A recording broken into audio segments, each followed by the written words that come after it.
अपने ही भाई पे प्रहार। मुझे ज्ञात नहीं था कि आप हैं।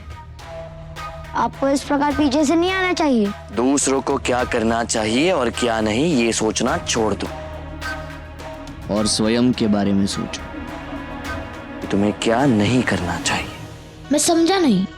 तुम राजवंश के हो, राजकुमार हो।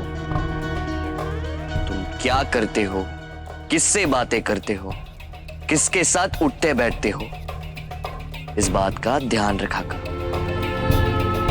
मित्रता केवल अपने बराबरी वालों से की जाती है। अशोक को मैं अपने बराबर ही समझता हूँ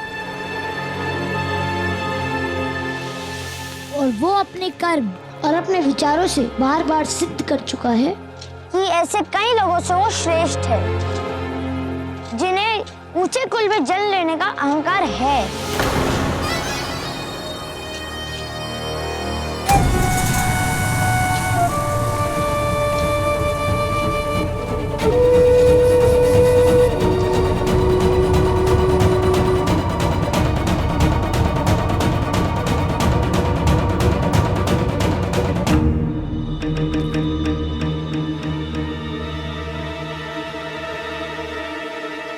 क्या कह रहे थे? जरा फिर से तो बोलना मेरे अनुज। आपका यही कर्म है जिनके कारण मेरा कथन सत्य सिद्ध हो जाता है। वो जिस भी कुल से हो, मानवता, समझ और बुद्धिमानी में आपसे बहुत आगे है और आपसे कहीं अधिक परिपक्व। युवराज सुशीम के साथ ऐसी उद्दंडता के लिए तुझे पाठ पढ़ाना ही होगा।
दोबारा ऐसा मत करना, वरना ऐसा पाठ पढ़ाऊंगा कि भूलना भी चाहो ना तो जीवन भर भूल नहीं पाओगे।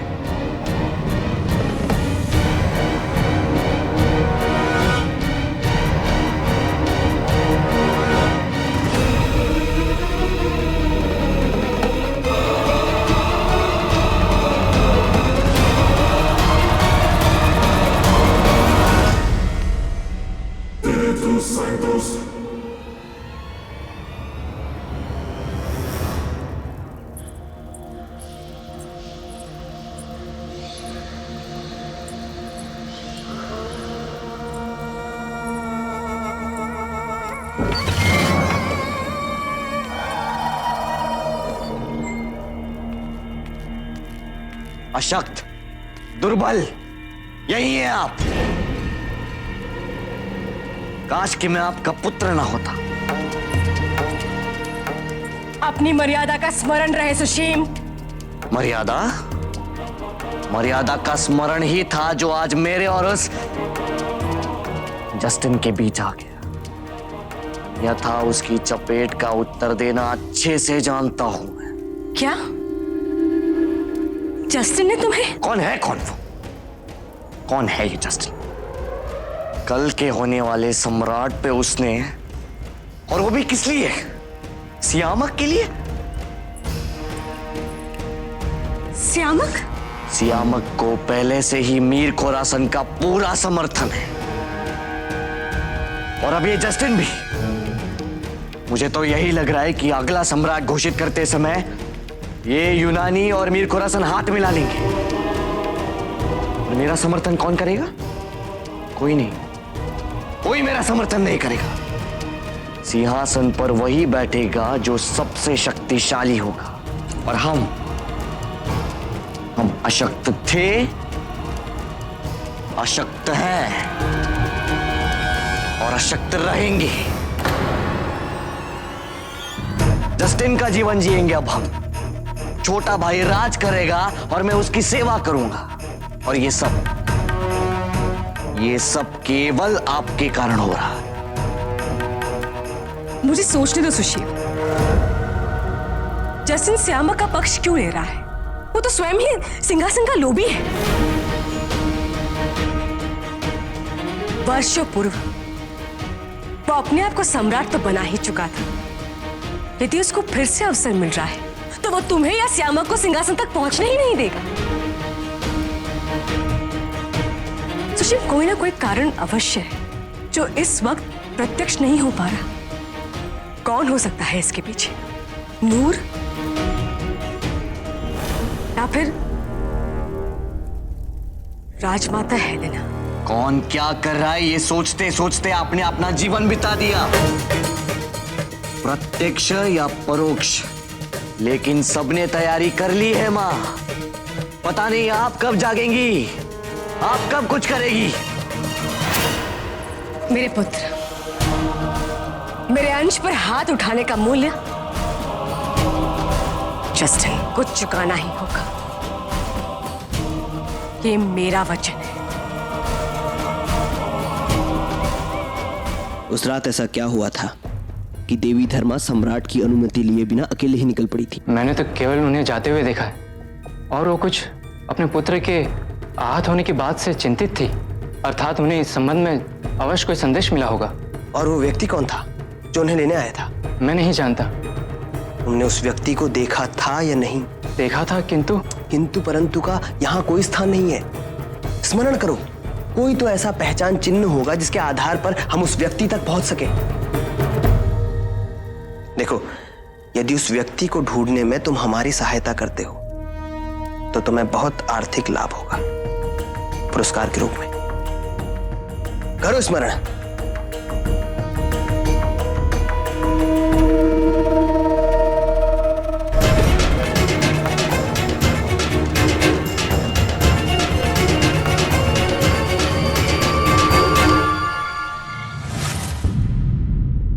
उसका मुख तो मैंने नहीं देखा, किंतु उसका कंठहार वो मुझे स्मरण है। और सबसे बड़ी बात, वो कंठहार देखने में इतना विशेष प्रतीत हो रहा था कि एक क्षण के लिए मैं भी अचंभित हो गया। ये साधारण से दिखने वाले व्यक्ति के पास ये आया कहां से? लगता है राजमाता ने मेरा सुरक्षित निकलने का यहां से प्रबंध कर दिया है।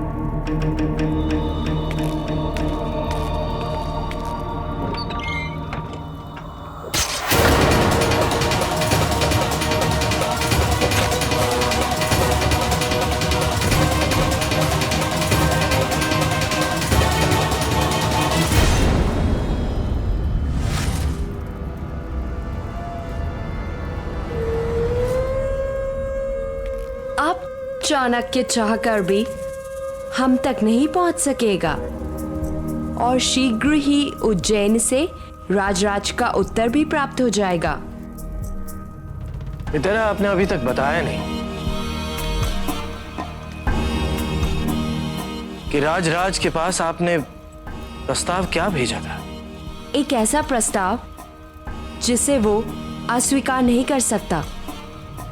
हाँ मितेरा, किंतु मैं ये जानने के लिए उत्सुक हूं कि उस पत्र में क्या लिखा था।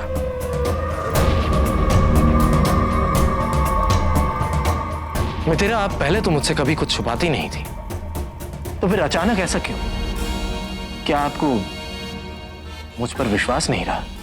अचानक नहीं। तुमने हमसे कहा था कि हम कभी चाणक्य को पराजित नहीं कर सकेंगे, कि वो सिंहासन हमारा कभी नहीं होगा। स्मरण है? हाँ मितेरा, स्मरण है, किंतु उस समय मैं भावुक हो गया था। भावुक नहीं, भयभीत। और तुम्हें वैसे भयभीत देखकर हमें एक बात का एहसास हुआ कि हम तुम्हारे ऊपर बहुत दबाव बना दिया था। सिंहासन पर बैठना तुम्हारे टूटे बिखरे सपने को फिर से जोड़ दोगे तुम। इस अपेक्षा से तुम्हें भोजित करते रहे हम। ये हमारी भूल थी। नहीं मिथिला, ऐसा क्यों सोच रही हैं यार? मिथिला, मैंने उस दिन जो कुछ भी कहा उसका तात्पर्य ये नहीं था। हम जानते हैं, तुम चिंता मत करो, हमारी योजना तैयार है। शीघ्र तुम मगध के सिंहासन पर बैठोगे। जिस भारतवर्ष पर सिकंदर महान भी राज नहीं कर सके, उस पर तुम राज करोगे। किंतु तब तक केवल यही विनती है कि तुम हम पर अपना विश्वास बनाए रखो। चलो अब किसी के शोक में उत्सव मनाएं।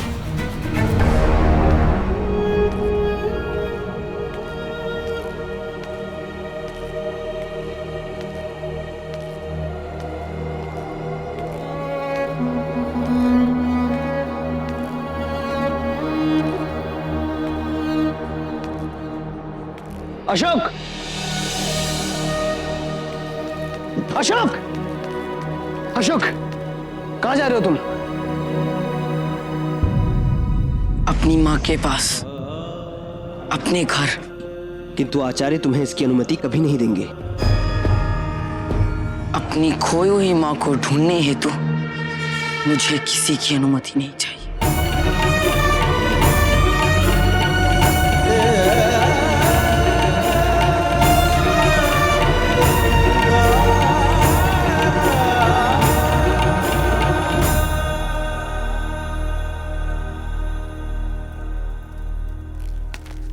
आचार्य, अशोक पाटलिपुत्र छोड़कर जा रहा है। आचार्य, मैंने उसे रोकने का प्रयास भी किया किंतु वो